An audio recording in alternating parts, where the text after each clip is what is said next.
Hello everyone, this is me Abdul Sabur, your English language instructor, and you're watching EnglioCity.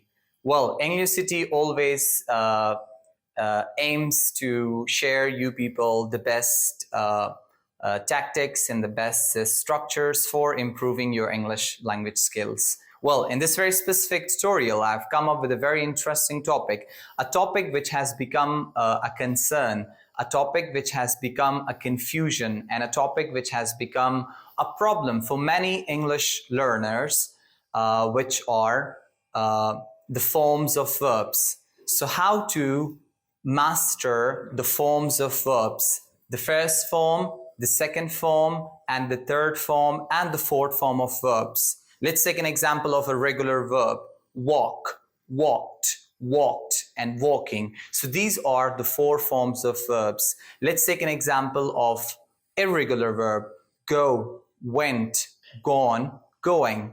Now, regular verb and irregular verb, these are the types of verbs.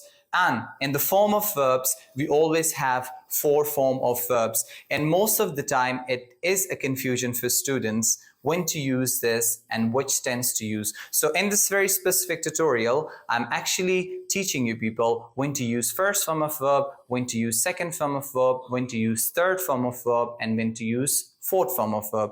Because traditionally, when we are taught in our schools and colleges and universities, so our teachers and those traditional classes have focused a lot on definitions, usages, and functions, where I believe, being an English instructor, much of the concentration and focus should not be given on the definitions and usages. Instead, it should be given on the structures. Well, and besides structures, very important things are the helping verbs. So now, how to master the art of helping verbs? This video is going to help you a lot. So watch till the end, and let's kick off with the first one, which is first form of verb.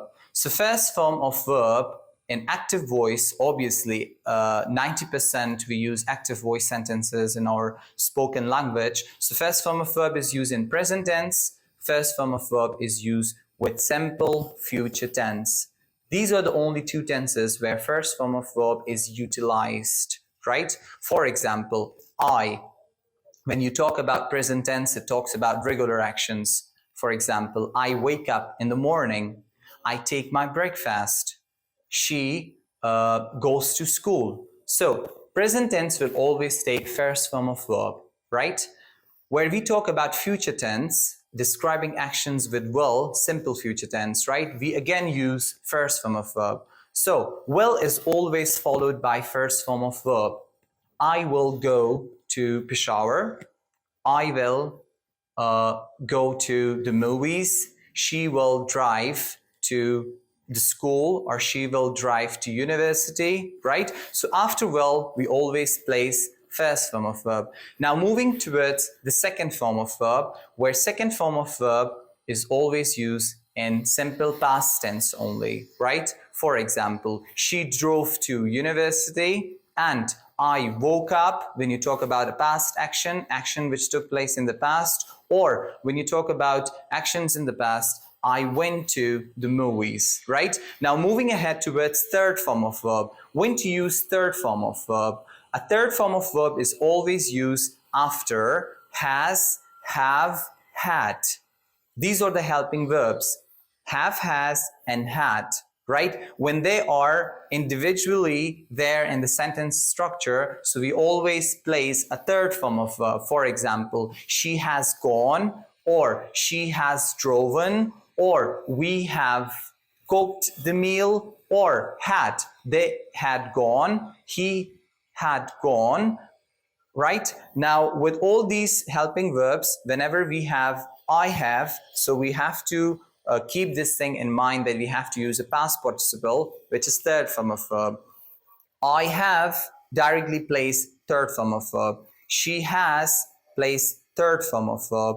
We had plays a third form of verb in active voice sentences. Now, talking about fourth form of verb, or the ing form of verb. When to use the ing form of verb? The ing form of verb are used in 6 different tenses.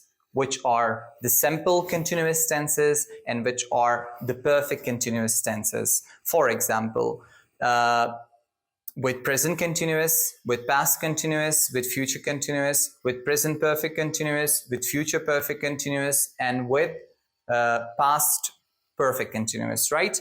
Okay, so fourth form of verb will always be placed when you're using SMR, right?